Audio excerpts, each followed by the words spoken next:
I am inside Hershey's Chocolate World in Hershey, Pennsylvania. And I only mention the location because there are other Hershey Chocolate Worlds out there in other states. But this is the original Hershey's Chocolate World. And I've been checking out this Hershey Liberty Bell behind me. That's the one back here with the illustration of Milton Hershey on it. This bell is a significant piece of the Bells Across Pennsylvania initiative, which aims to place a bell sculpture in each of the Pennsylvania's 67 counties to commemorate America's 250th anniversary. This bell represents Dauphin County, where the town of Hershey is located. So what exactly is Chocolate World? Well, I'll tell you. Chocolate World was a brainstorm of the Hershey Corporation. And the whole reason they thought of it is because at the time they were giving tours through the milk chocolate plant, showing how they make the milk chocolate.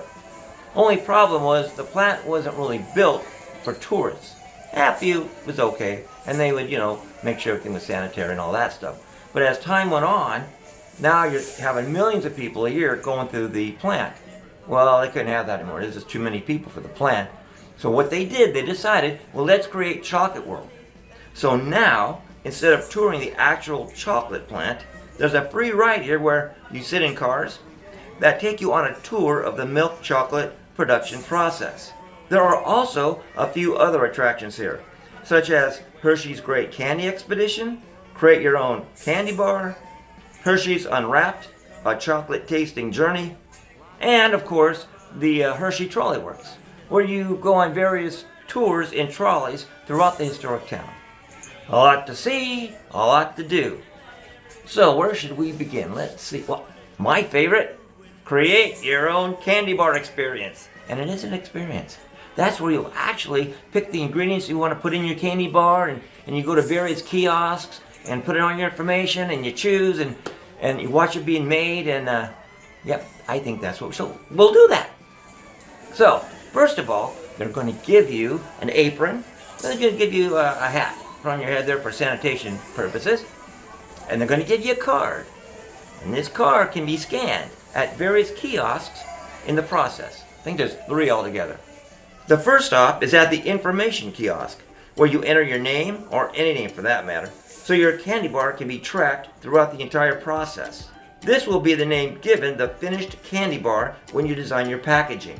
The next stop is at the inclusions kiosk that gives 6 ingredient options which you choose from to include in your candy bar. Those are chocolate cookie bits, pretzel bits, butterscotch chips, semi-sweet chocolate chips, or vanilla chips. You can choose up to 3 of these ingredients. There are also 3 different candy bar types to choose from: dark, milk, or white chocolate. And lastly, you can have sprinkles added on top of the finished bar. But regardless of which of these you choose, all candy bars are drenched in a milk chocolate coating after your desired ingredients have been included, except for the sprinkles, because of course that goes on top of the candy bar. After you've made your choices, you enter the actual factory that will make the candy bar. As you walk into the factory line, you pass a huge pot on your left where milk chocolate is continually being added to it. After passing the pot, you stop at a station where a factory worker scans your card. This tells the automated system your name and what ingredients you have chosen to be included in your bar. After scanning, your name will then appear on a computer screen which is above the destacker sign, and your candy bar is now ready to be created. The destacker is the first step of creating the actual bar, which picks up your selected chocolate bar type and places it on a conveyor belt for filling. As the conveyor belt moves the bar past the inclusions area, the ingredients you've chosen will be added to your bar. After your chosen ingredients have been included, the chocolate bar continues on, entering the enrober. The enrober fills and coats your chocolate bar with milk chocolate. Next is a sprinkler, where sprinkles will be added to the top of the bar if that is an ingredient that you've chosen, of course. Once the sprinkles have been added, the bar goes into the cooling tunnel. As a completed candy bar moves through the cooling tunnel, you've got plenty of time to go to the last kiosk which is a packaging designer kiosk. And this is where you'll design your candy bar's packaging. You can add provided graphic choices or even change the color of your packaging.